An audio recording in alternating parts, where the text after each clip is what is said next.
Et bonjour à tous, bienvenue dans cette nouvelle vidéo, une vidéo un peu particulière. On va pas parler du quotidien du potager, on va parler d'une thématique de ce que peut rapporter le potager. On verra aussi qu'il y a des coûts sur l'autre côté de la balance.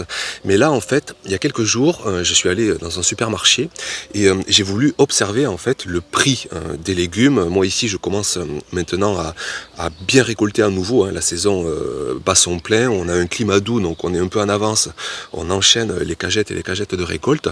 Et donc j'ai voulu savoir un petit peu qu'est-ce que ça représentait en euros, en fait, en argent, chaque cagette que je sortais en ce moment du potager.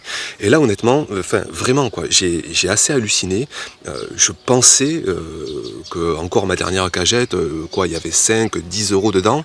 Et en fait, j'ai calculé, il y avait 30 euros quoi. 30 euros la cagette.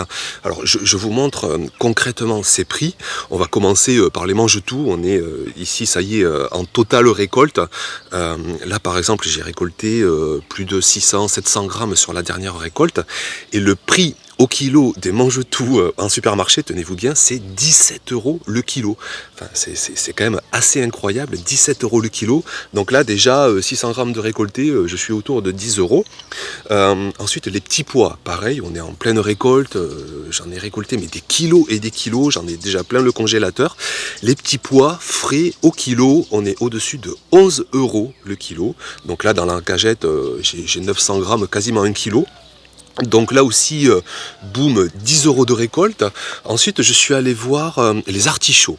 Alors les artichauts, alors en plus, il faut parler de l'apparence, quoi. Regardez les artichauts au supermarché et regardez les artichauts dans mon potager. Donc quoi qu'il en soit, c'est vendu en botte de 4, c'est au-dessus de 3 euros. Là, hier, j'en ai récolté 8. Nous, il nous en faut 8. On est 4 de chacun. Donc 8 artichauts, ça fait là aussi, ça fait 7 euros. J'ai récolté aussi quelques radis, quelques fraises. Et voilà quoi, on est à 30 euros dans la cagette. Vraiment, j'ai trouvé ça assez dingue. Alors après, évidemment, c'est pas 30 euros dans toutes les cagettes, et même, j'ai envie de dire, c'est pas 30 euros, parce que là, en fait, avec cette cagette, on se nourrit, nous, 2 jours. On est 4, les mange-tout, on les a mangés à un repas, les petits pois ensuite à l'autre repas, les artichauts à l'autre repas, enfin, vous voyez, ça fait 3 repas, ça fait même pas 2 jours, donc on pourrait se dire, ça fait 15 euros par jour de légumes, mais après, heureusement, il y a des légumes bien moins chers, Par exemple, j'ai regardé les salades, ils les vendent 1,35 € environ la pièce.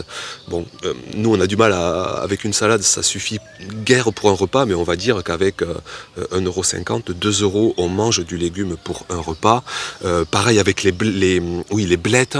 Alors pareil, par contre là, l'apparence, regardez les blettes du supermarché, je crois qu'on est autour de 2-3 euros, c'est vendu là aussi par botte. Et regardez les blettes de mon potager, quoi. Enfin là, il faut parler aussi de fraîcheur, de qualité nutritive, de qualité organoleptique, vraiment la qualité gustative de fraîcheur, de vitamines de nos récoltes du potager, quand on voit la gueule, excusez-moi le mot, que ça a au supermarché. Donc là c'est un autre monde. Mais pour dire que là aussi, une botte de blettes, ça nous fait un repas autour des 2,50 €, donc c'est pas 10 euros de mange-tout, c'est vraiment le haut du panier en fait. On peut manger pour bien moins cher, en euros pour chaque repas en légumes à la maison. Mais quoi qu'il en soit, on est entre 2-3 euros par repas, parfois 5, parfois 10 si on mange des mange-tout.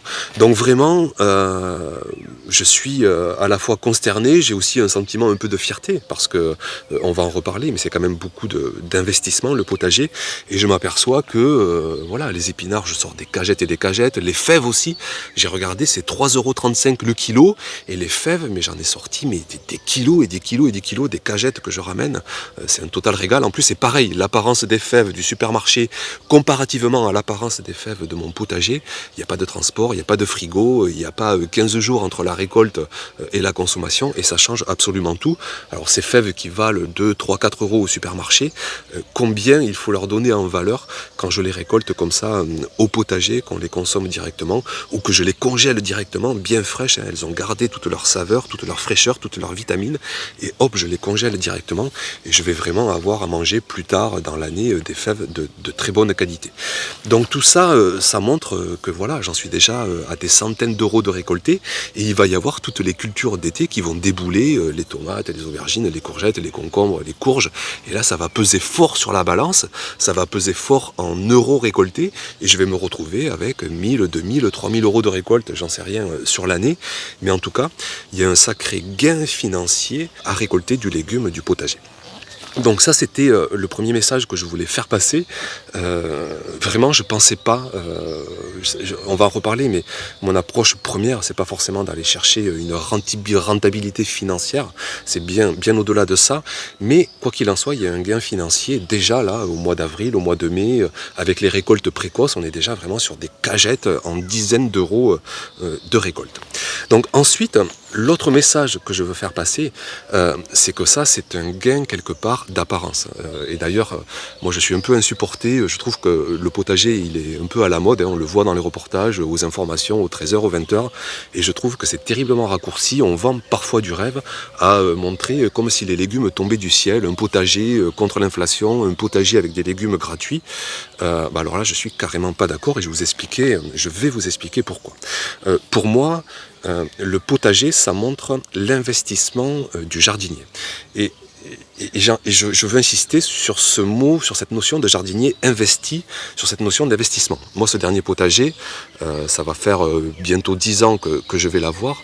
J'y ai investi du matériel, j'y ai investi des outils, du terreau, de l'eau, du temps, de la place. Le terrain que vous voyez derrière moi, je l'ai acheté à 37 ans.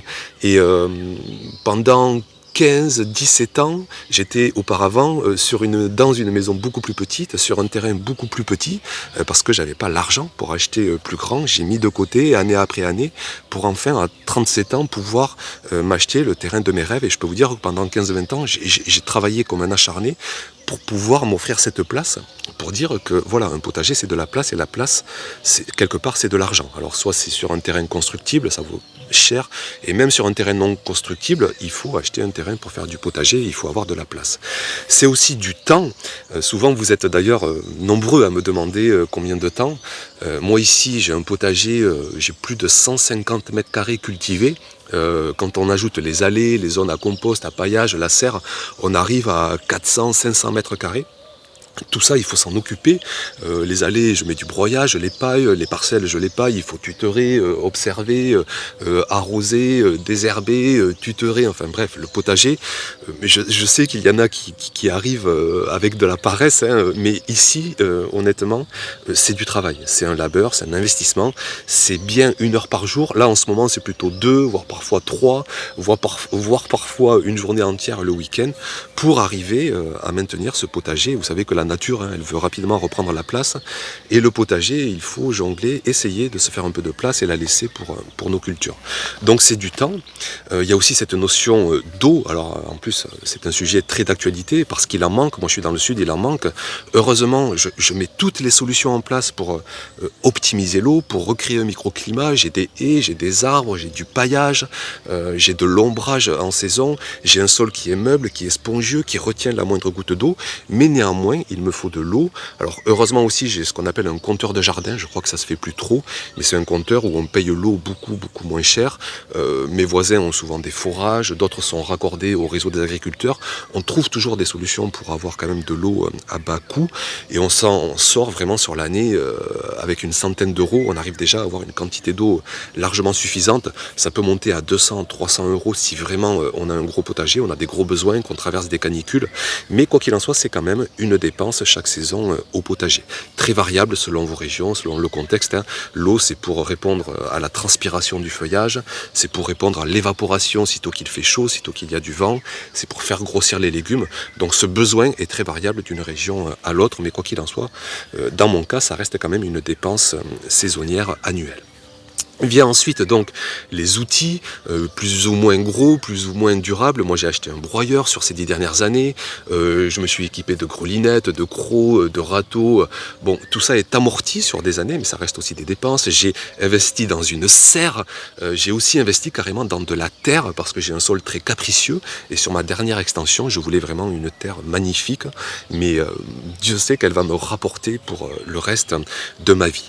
Donc tout ça, au final, c'est moi je me souviens dans un premier métier, hein, c'est la différence en fait entre le chiffre d'affaires, hein, et la marge. C'est-à-dire que quand on a une entreprise, on va vendre 2000 euros, mais c'est pas pour ça qu'on va gagner 2000 euros. Ensuite, il faut payer les charges, les achats, les frais, le personnel, et au final, des fois sur 2000 euros, il reste presque rien du tout. Et au potager, si on le raisonne sur le simple aspect pécuniaire, ça peut être un peu pareil. Moi, si je récolte 2000 euros sur l'année, eh bien si j'intègre dedans l'amortissement de ma serre, de mes outils, de mon broyeur, le terrain que j'ai acheté, le temps que j'y passe, l'eau, les graines, les plants, le terreau, les paillages que parfois je me dépanne, on va se retrouver peut-être avec cette fameuse marge toute rabougrie. Mais bon, c'est là en fait où je voudrais en venir et où je voudrais vous faire passer le message de comment je vois le potager. C'est que je ne fais pas du potager pour faire de la marge. Ça, je l'ai eu fait dans une première jeunesse avec des métiers qui maintenant me font un peu fuir. Je ne fais pas du potager pour faire de la marge. J'ai une approche beaucoup plus globale, beaucoup plus existentielle, beaucoup plus par ce besoin en fait de me sentir utile, d'être acteur, d'être jardinier en fait, un peu comme je suis parent avec mes enfants, où on trouve, voilà, vous êtes nombreux à être parents, on sait le bonheur, l'existence qu'on y trouve. Eh bien c'est un peu pareil avec le jardinier qui lui aussi, part de la graine, on sème, on est producteur, on est actif, on suit le cheminement de production de notre nourriture, et ça nous rend simplement fiers, on est satisfait, on est heureux, et on sort complètement de la simple approche pécuniaire. Donc vraiment, au final, est-ce qu'un potager rapporte? Est-ce que c'est cette cagette à 30 euros qui est essentielle? Moi je dirais que c'est beaucoup plus tout ce qui est en amont de la cagette, d'autant plus que, et ça aussi c'est une chose dont je n'ai pas parlé, mais il y a une dépense dans le potager, ce sont les aléas climatiques, les aléas de maladies, les aléas de rongeurs, de ravageurs. Là, dans beaucoup de régions, il pleut, vous avez des escargots, des limaces, vous avez investi et il n'y a pas de récolte. Ce qui fait que la cagette, quand elle est pleine, elle vaut d'autant plus cher, elle a encore plus de valeur, parce que parfois la cagette est vide. Donc tout ça fait que le potager, il rapporte donc en amont, parce qu'on est acteur, et il rapporte aussi après cette cagette, parce que cette cagette, on va la partager, on va avoir l'étincelle de nos proches, de nos enfants, on va la savourer, on va avoir le goût, la fraîcheur, l'énergie, la bonne santé qui en découle, et on sort complètement de cette simple approche pécuniaire. Donc moi, cette cagette, j'y mettrai tout simplement comme valeur tout l'or du monde, je l'ai déjà dit, mais tant que je serai jardinier, je serai potager, enfin, il y aura un potager, et ça me fait penser à mon papy notamment, où en fait la santé du papy était liée à la santé du potager, et le jour où il n'y a plus de potager, c'est que hélas, il n'y a plus de papy. Et allez, on laisse trop d'émotions de côté, mais je pense que ce sera pareil pour moi. Tant que le potager sera verdoyant, florissant, abondant, c'est que j'aurai la santé. Là, par exemple, cette saison, j'ai un peu les genoux qui rouillent à cause de bêtes accidents, voilà, qui m'empêchent parfois de jardiner à 2000%, mais j'arrive encore à avoir ce super potager, et tant qu'il sera chouette, c'est que le jardinier sera encore d'attaque et aura la forme. Donc ça montre à quel point le potager est le reflet des jardiniers les plus investis, les plus passionnés. Voilà tout ce que je voulais vous dire au travers de cette vidéo. Soyez heureux, soyez fiers de faire du potager, que vous ayez 1 mètre carré, 10 mètres carrés, 20 mètres carrés, 50 mètres carrés, 100, 200, 300, on fait tous des choix de vie. Mais du moment qu'on sème une petite graine quelque part, dans un pot, dans un carré, dans un grand potager, de suite s'enclenche cette sensation-là d'être jardinier. Merci pour votre attention, n'hésitez pas évidemment à en discuter. J'ai fait un post hier sur ce sujet, il y a eu plus de 1000 réactions je crois. Donc on sent bien que c'est un sujet qui interpelle. Merci, puis à très bientôt pour reprendre le fil de la saison. Ciao!